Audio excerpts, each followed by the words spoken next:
Hey guys, welcome back to another lecture of the series, and this is the lecture of nervous system. And we study about diagnostic test of the nervous system. And the first test is assessment of cranial nerves. This is the first heading.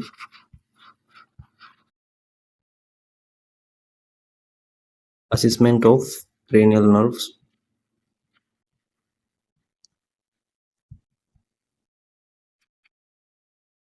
Okay सबसे पहले इसको थोड़ा सा बड़ा कर देता हूँ. Got it. So first is test is assessment of cranial nerves, and सबसे पहले ऑल्फैक्ट्री आती है. ऑल्फैक्ट्री क्रेनियल नर्व्स आती है, जिसमें कि हम असेसमेंट करते हैं स्मेल, कॉफ़ी एंड पेपरमिंट या फिर ग्लोव्स का. ओके. देन हमारी ऑप्टिक, ये भी सेंसरी है. तो पहले olfactory.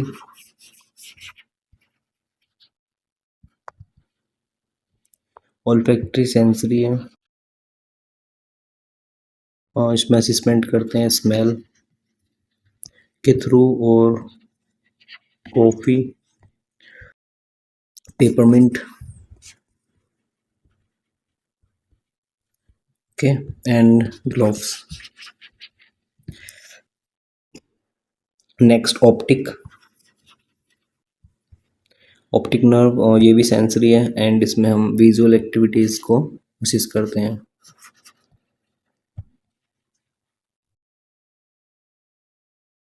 Okay. And now ओक्यूलोमोटर.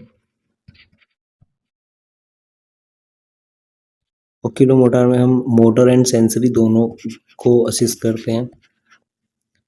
Okay. Motor and sensory, जिसमें हम move eye ball up and down. Okay. Move करते हैं आई बॉल को. ठीक है. Up and down.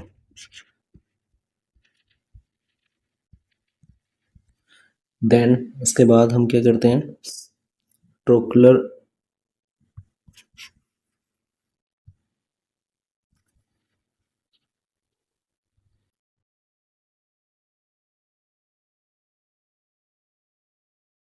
एब्डक्सिन्स, जो कि मोटर एंड सेंसरी नर्व है. इसको भी हम मोटर एंड सेंसरी बॉक्स में बंद कर देता हूँ ताकि आपको पता चलता रहे. ठीक है. उसके बाद इसमें असेसमेंट करते हैं lateral and inferior movement of eye. Lateral and inferior movement of eye. Okay. Then हमारी आती है ट्राइजेमिनल.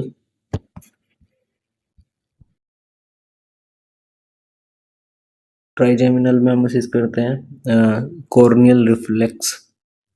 ये हमारी sensory and motor,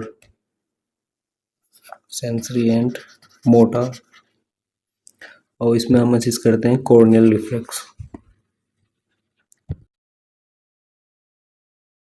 next we have facial. Facial में हम सेंसरी एंड मोटर है ये भी. तो इसमें हम क्या करते हैं, test, anterior 2/3 of tongue. Okay. 2/3 of टंग.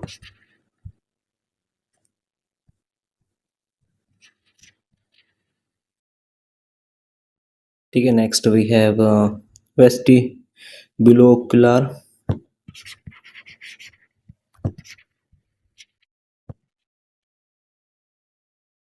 ये हमारी सेंसरी है. इसमें हम हियरिंग बैलेंस को असिस्ट करते हैं.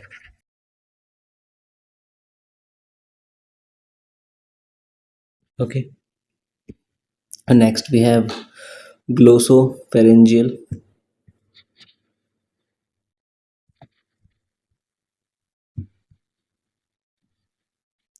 ग्लोसोफेरेंजियल में सेंसरी और motor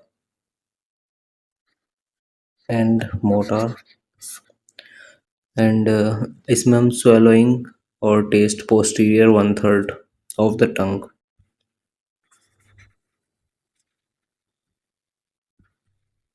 and test.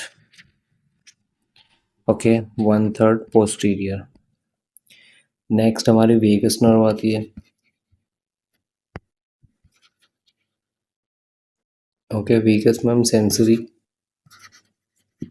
And motor जो गैग रिफ्लेक्स के लिए असिस्ट करते हैं। गैग रिफ्लेक्स आपने पढ़ा होगा। ओके, एंड हम swallowing के लिए भी इसमें sensation of posterior one third of tongue and assist movement of uvula. Uvula का मूवमेंट हम असिस्ट करते हैं। और व्हाट इज यूवुला? तो आपने देखा होगा कि माउथ के इनर साइड में एक लटका रहता है थोड़ी, and that is called uvula. Okay, hard palate से सॉफ्ट पैलेट से जो एक लेयर, एक पाउच लाइक स्ट्रक्चर लटका रहता है। पाउच तो नहीं कहेंगे, एक हार्ड पार्ट से है, ठीक है। Special accessory, sorry, spinal accessory. ये हमारी मोटर एंड सेंसरी। इसमें हम shoulder shrug and shoulder movement and head rotation assist करते हैं। Okay, head rotation. And next we have hypoglossal.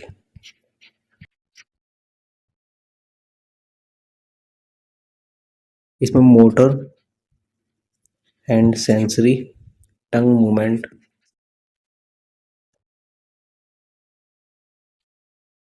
Process करते हैं। Next we have muscle strength.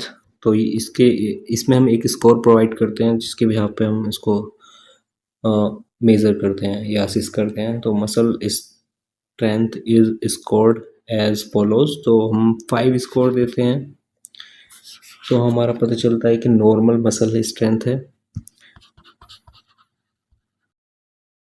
Normal muscle strength. Okay, and next if हम 4 देते हैं तो 4 में फेयर स्ट्रेंथ है।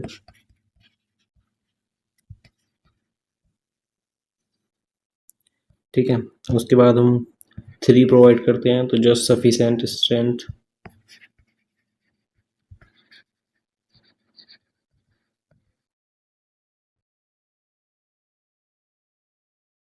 Okay, next we have second. If provide second to ability to move,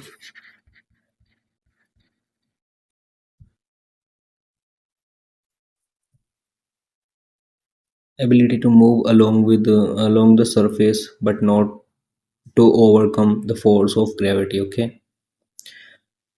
and severe weakness भी हम इसको कंसिडर कर सकते हैं।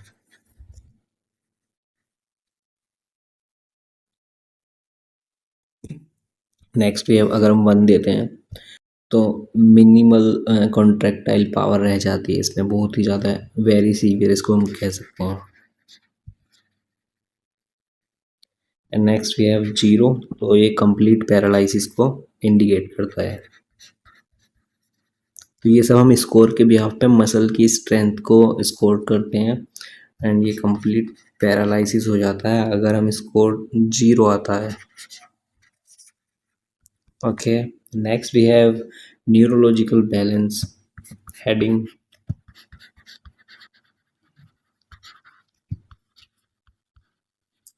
न्यूरोलॉजिकल बैलेंस, तो what is in it? cerebral angiography for x-ray,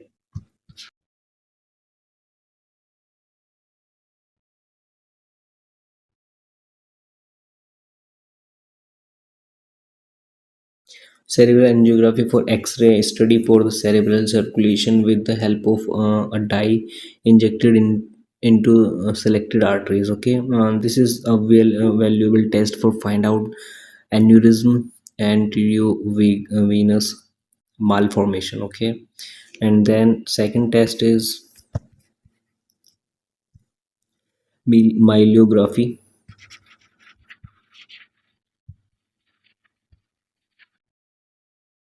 And what is myelography? It is the X-ray of the spinal arachnoid space after the injection of a contrast agent. Okay, this test help to find out tumors, cyst, and herniated intervertebral disc और other lesions. Okay, तो ये test हमारा इसके लिए काम में आता है. And next we have EEG,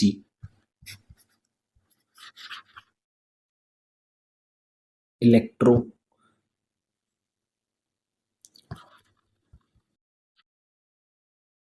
एंसेफेलोग्राफी, जिसको हम EEG के नाम से भी जानते हैं. तो it records the cerebral activity through the electrodes place over scalp और microelectrodes placed inside the brain tissue. Okay, useful for diagnosing seizure disorder, coma, or organic brain syndrome. Okay, so this test is for that point of uh, assessment. Okay, and next we have evoked potential studies and electromyography and lumbar puncture tests. These are the all assessments. And now we have another assessment for uh, the diagnostics. It is called Glasgow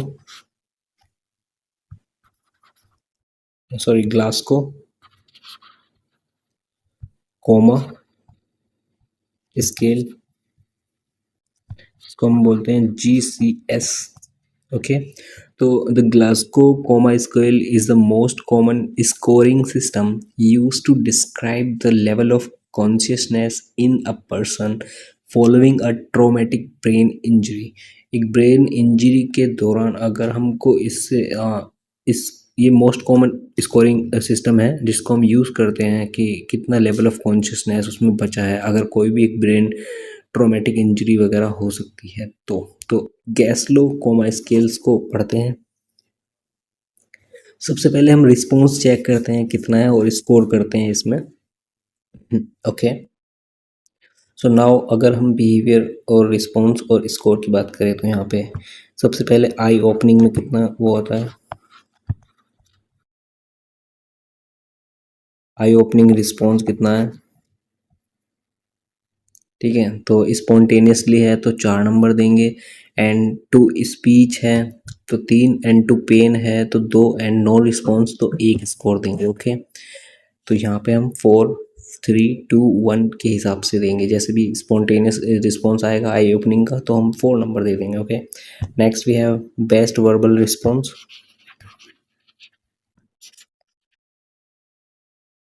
verbal response okay, तो यहाँ पे best verbal response में हम oriented to time, place and person. अगर वो time को बता पा रहा है, प्लेस जगह को बता पा रहा है और पर्सन से बात कर पा रहा है जिसको वो जानता है, ठीक है, तो हम 5 नंबर दे देंगे. एंड कन्फ्यूज्ड लग रहा है तो 4 नंबर. इनअप्रोप्रिएट वर्ड्स हैं तो 3 नंबर. एंड इनकॉम्प्रहेंसिबल साउंड प्रोड्यूस कर रहा है तो 2 नंबर. एंड नो रिस्पॉन्स पे हम 1 नंबर देंगे. 0 हम इसमें नहीं दे सकते. Okay, sorry. And best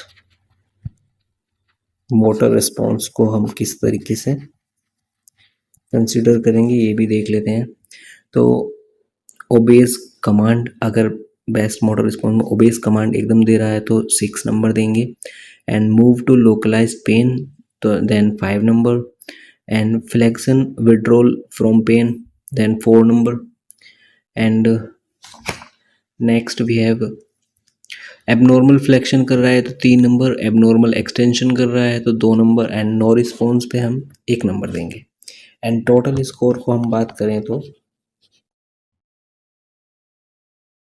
total score की हम बात करें तो अगर बेस्ट रिस्पॉन्स आएगा तो 15 होगा स्कोर, तो ये बेस्ट में करेगा. एंड कोमास्टोस क्लाइंट तो 8 और लेस उससे कम. एंड टोटली अनरिस्पॉन्सिव है तो 3 नंबर आएंगे. ठीक है, 0 नहीं आएंगे यहाँ पे, 3 नंबर आएंगे. And okay, next we have, अब हमारे पास डिसऑर्डर्स आ जाते हैं कुछ. Increase intracranial pressure. Okay, ICP आपने पढ़ा होगा या आपने सुना होगा इसके बारे में, तो इस पे बात करते हैं. ICP, what is ICP? Heading डाल लीजिए increased intracranial pressure.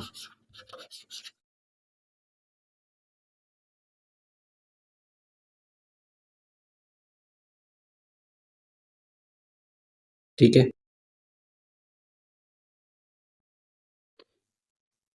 so what is intracranial pressure? ICP is the pressure inside the cranial cavity and normal 5 to 15 mmHg, 5 to 15 mmHg, and mild elevation होता है 16 to 20 mmHg, 16 to 20 mmHg, mild elevation.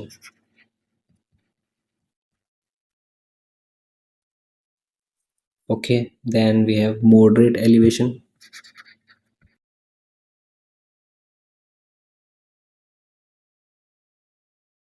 इसमें हमारा होता है 16 sorry 21 to 30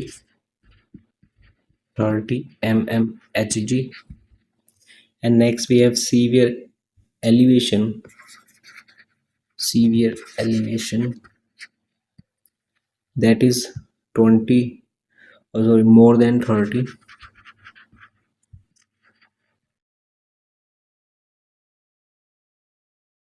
mmHg. Okay, now cerebral perfusion pressure CPP is the net pressure that causes cerebral blood flow to the brain cells. CPP is equals to main arterial pressure MAP जिसे हम बोलते हैं, okay, minus intracranial pressure.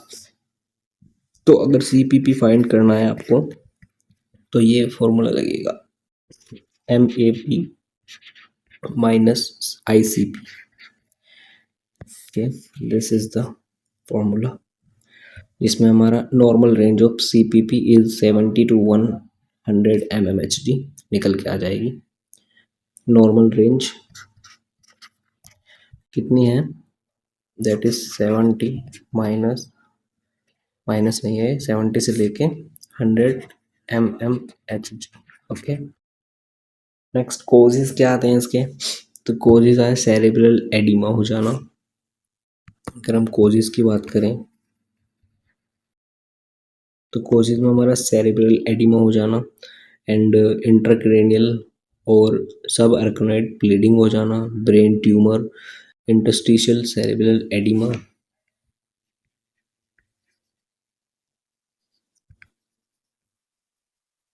Okay, and brain tumour.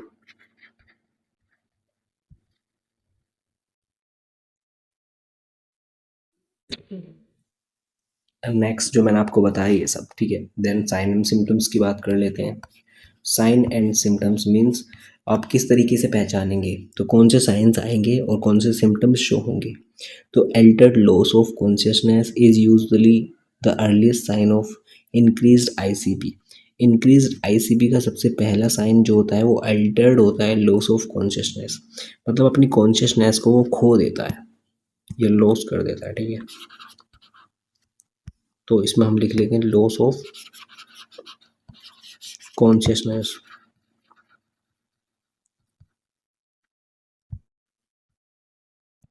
And then Cushing triad is a late sign of increased ICP.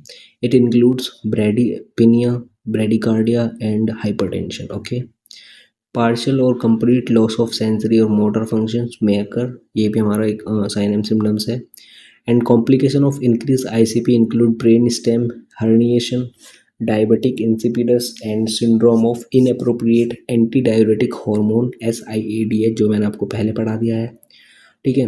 Then we have diagnostic test कौन से होते हैं, CT scan, skull xray, ICP monitoring and treatment provide for treatment goal is to minimize and normalize ICP and avoid complications. Surgical placement of shunts to correct CSF blockage, okay, and surgical removal of tumor और haematoma इसका भी इस्तेमाल कर सकते हैं। And बर holes और craniotomy for decompressions and hyperventilation therapy to decrease the partial pressure of CO2. Okay, these are the treatment provided by the healthcare provider. Okay, and next we have intracranial surgery. So what is intracranial surgery? That is divided into three subdivide division, and first is supratentorial. These are the part of brain located above the tentorium cerebelli. After this approach, client has to be placed in 30 to 45-degree head elevation with neck in natural alignment. Okay, and the second is infratentorial. These are the part of the brain located below the tentorium cerebelli, and after surgery, maintain neck in natural position and place the client on either side. Okay, and the last is third, transsphenoidal. In this, incision is made below the upper lip through the mouth of nasal cavity to gain access to pituitary gland. Okay, advise the client to avoid blowing through nose. Okay, keep the head end of the bed elevated and to promote various drainage, venous drainage from the brain. Okay, तो यहाँ पे ये सब चीज इसके intracranial surgery के दौरान ध्यान देंगे. Next we have seizures disorder. Okay, seizure disorders क्या होते हैं ये बात कर लेते हैं.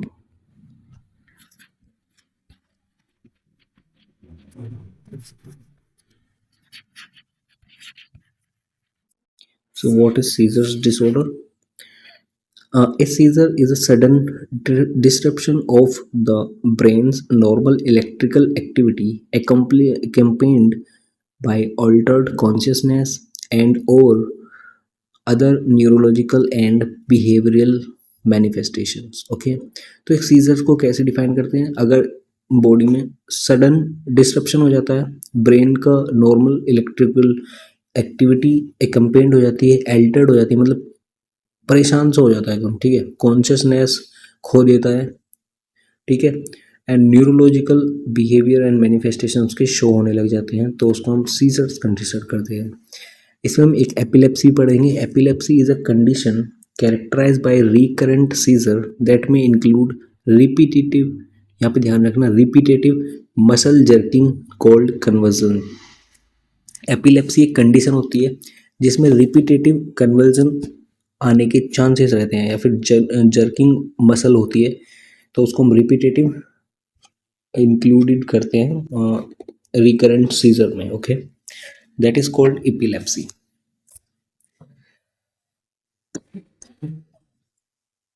And next we have causes. So what is the causes of seizures disorder?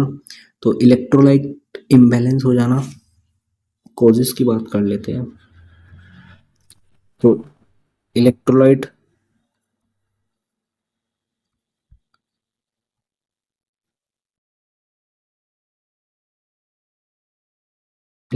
imbalance and increased ICP, increase ICP हो जाना एंड CNS इन्फ्लेमेशन हो जाना.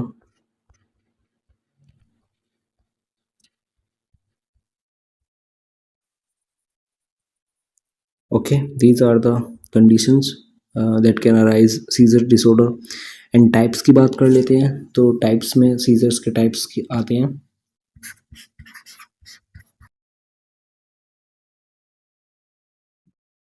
इसमें आता है सबसे पहले पार्शियल सीजर.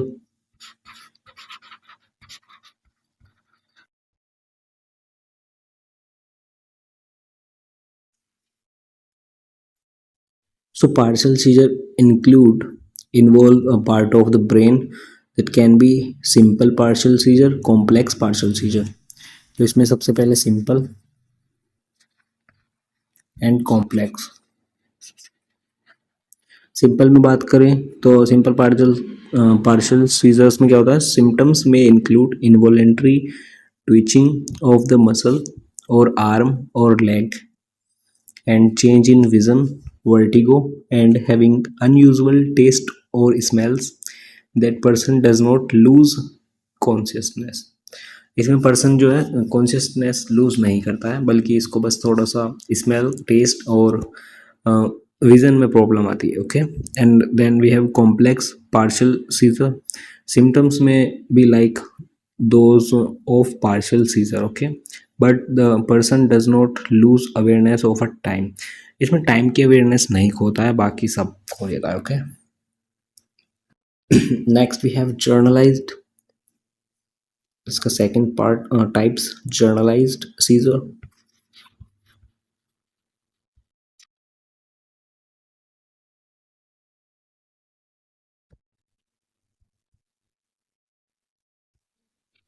जर्नलाइज्ड सीजर्स क्या कहते हैं? Involve much more or all of the brain. They can be absent seizure, myoclonic seizure, tonic clonic seizure, या फिर ग्रैंड मल सीजर भी इनको बोलते हैं. ओके, तो ये तीन टाइप में डिवाइड हो जाते हैं. सबसे पहले एब्सेंट सीजर, फिर उसमें myoclonic, and then tonic clonic.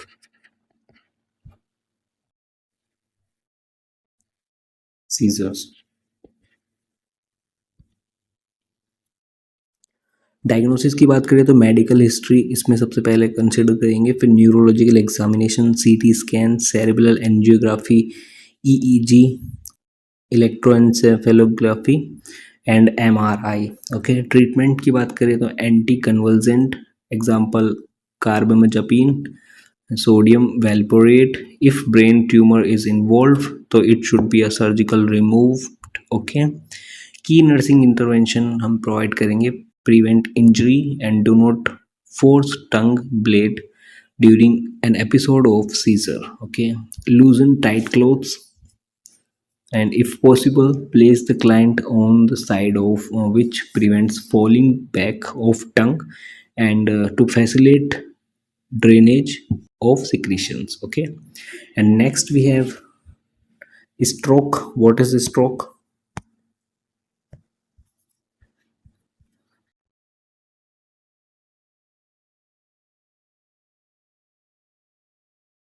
Stroke की बात करते हैं. Stroke also known as cerebrovascular accident, CVA. It is a disruption in cerebral perfusion causing neurological deficit. Okay, three main types of stroke are ischemic stroke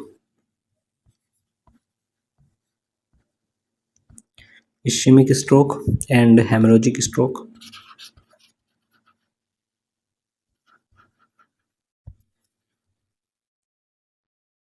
And we have transient ischemic attack.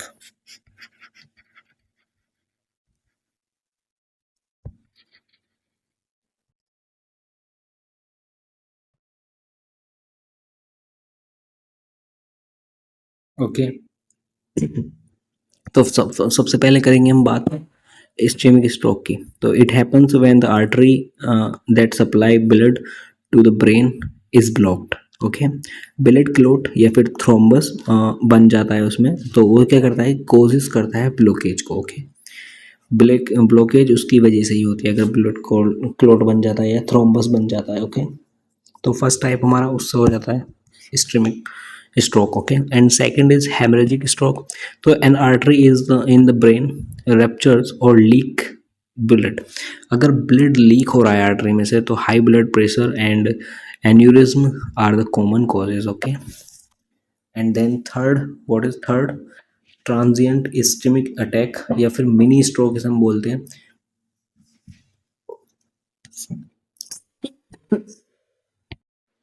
So third is transient ischemic stroke, या फिर इसको attack बोल सकते हैं.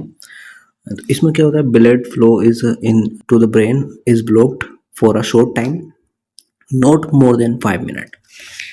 It is a warning sign of further stroke. Most of the intracerebral hemorrhages are arterial in origin. Okay, severe explosive headache is the characteristics of hemorrhagic shock.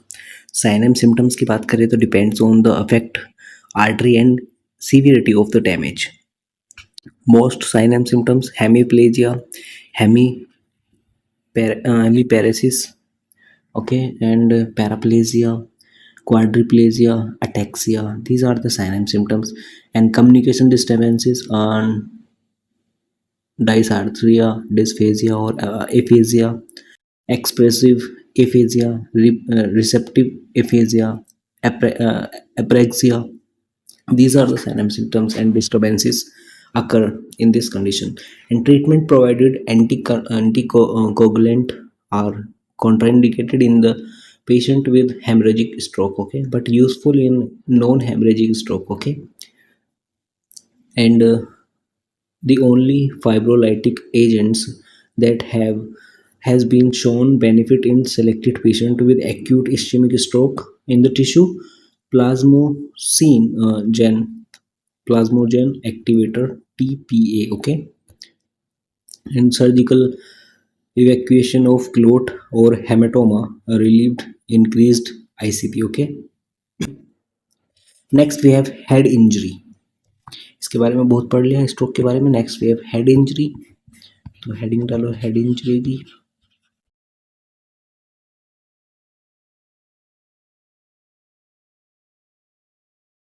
Head injury या फिर head trauma बोल सकते हैं इसको.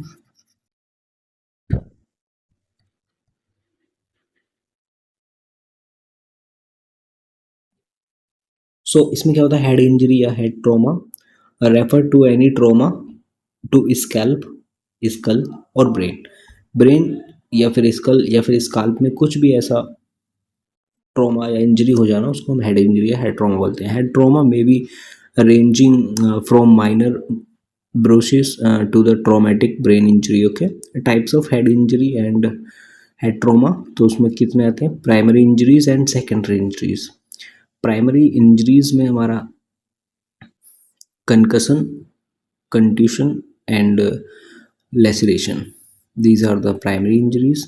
And secondary injuries are intracranial hemorrhage including cerebral, subarachnoid, epidural and subdural, और hematoma, increased intracranial pressure जिसको हम ICP बोलते हैं, and herniation of brain. ये हमारी इंजरीज आएंगी सेकेंडरी इंजरीज.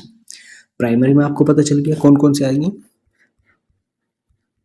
प्राइमरी और सेकेंडरी. प्राइमरी में मैंने आपको 3 बताई है एंड इसमें मैंने रेस्ट ऑफ द बताई है आपको इसमें, ओके. अब हम इसकी बात करें साइन एंड सिम्टम्स की. मेरे जितने भी लेक्चर हो रहे हैं इसमें मैं सब कुछ आपको बोल के बता रहा हूँ, तो इसका मतलब ये नहीं है कि मैं लिख के आपको ये बता दूंगा, ठीक है. तो जितना आपको बोल के बता रहा हूँ उतना बेनिफिट है कि साथ साथ लिखते रहे, ठीक है, अपने नोट्स बनाते रहे.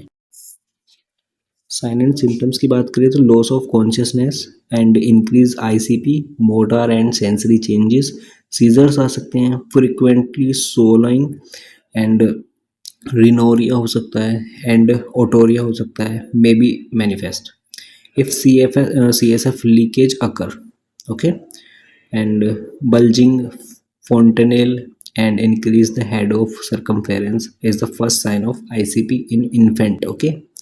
Late sign of ICP: Cushing triad and decorated posture and decabrate posture, okay.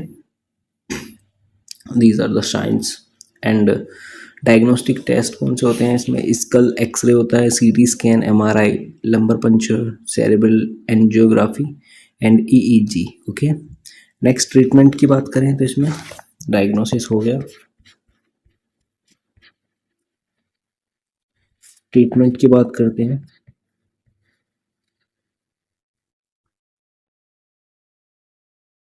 Treatment में हम depends on severity and location, तो इसके बिहाफ पे हम ट्रीटमेंट प्रोवाइड करते हैं.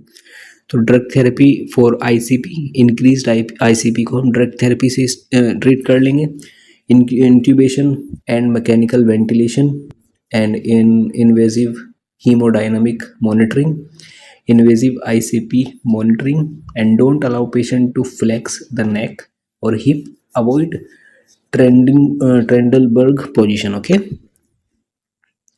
Next we have brain herniation या फिर intracranial brain herniation. Next disease.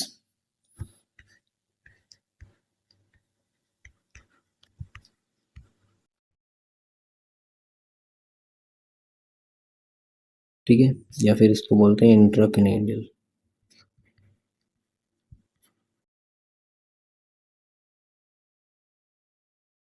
इसमें क्या होता है, intracranial herniation is a medical emergency that occurs when brain tissue is displaced from its normal position. Okay, in the skull. Causes क्या होता है, head injury, stroke, brain tumour और infection. इसके causes मैंने आपको बताया,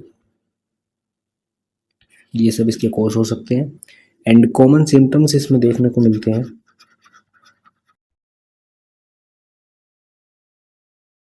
बता रहा हूँ, एक मिनट को तो सही. ठीक है, इसमें headache, vomiting, seizure, altered consciousness, visual disturbances, loss of balance and coordination are the common symptoms of this disease. And types of brain herniation में सब flaccine brain tissue is displaced under the flex cerebri, and tentorial herniation, central herniation, tonsillar herniation, upward herniation. These are the types of brain herniation. Okay. Next we have spinal cord injuries.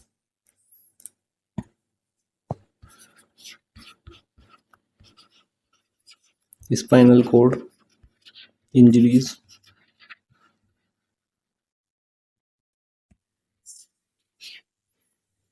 Spinal cord injuries क्या होती हैं, injuries to the spinal cord resulting in total disruption of the neuronal pathway. Okay, complication are respiratory failure, autonomic dysreflexia and spinal shock. तो level of spinal injury कौन कौन सी होती है, C1 से लेकर C4 होती है.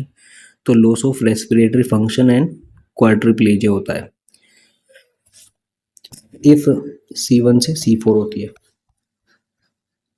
देन एंड C4 से C5 होती है, तो हमारा होता है क्वाड्रिप्लेजिया एंड रेस्पिरेटरी फंक्शन में भी अफेक्टेड. ओके, देन हमारा C5 से C6 quadriplegia and loss of intercostal muscle intervention. Okay, and C6 से C7 क्वाड्रिप्लेजिया होगा and weakened thumb grasps and intact diaphragmatic breathing. Okay, these are the conditions. and फिर C7 से C8 इसमें quadriplegia and loss of intercostal muscle intervention, intact diaphragmatic breathing. Okay, फिर हमारा T1 से लेके होती है L1 L2. इसमें पैराप्लेजिया होगा, loss of some intercostal muscle intervention. And next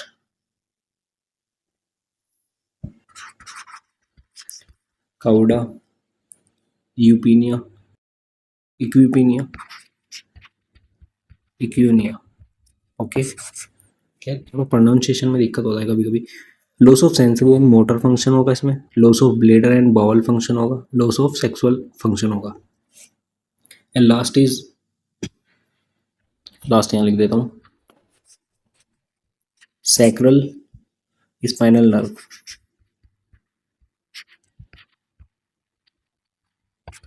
इसमें क्या होगा, loss of bladder, bowel and sexual functions. Cervical spinal injuries कौन सी होती है, injuries to C1 and C2 is fatal. C4 provides supply to diaphragm via phrenic nerve. So C4 injury leads to respiratory difficulty. Okay, these injuries occurs in these conditions. And next we have meningitis. तो meningitis आपको बहुत लोगों को पता होगा क्या होता है.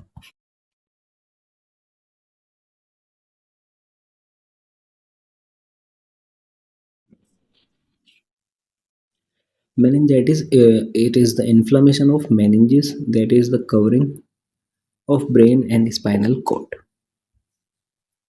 And septic meningitis caused by bacteria, example Neisseria meningitid. The most common cause of bacterial meningitis in adult Streptococcus pneumonia. तो इसमें हमारी सेप्टिक meningitis आता है.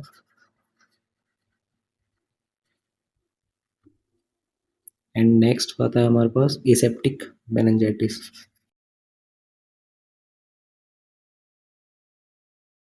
ओके. और एसेप्टिक में क्या होता है? Cause by virus, abscess, lymphoma and leukaemia.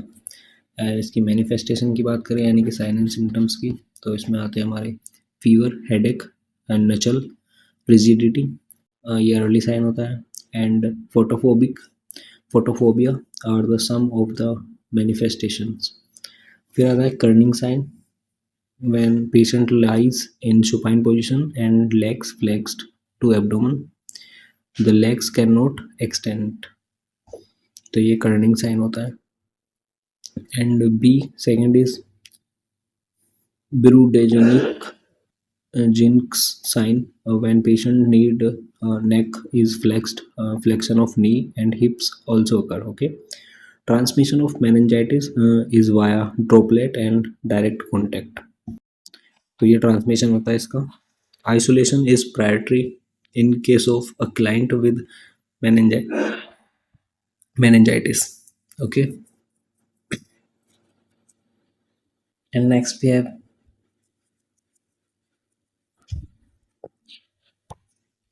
other disease, we will cover in the next lecture. Okay, now all the disease I covered today, please write in your notes and revise by Target High book, purchase it on Amazon and other websites. Okay, so this lecture here is all about. Thanks for watching this video. Please share to your with your friends. Okay.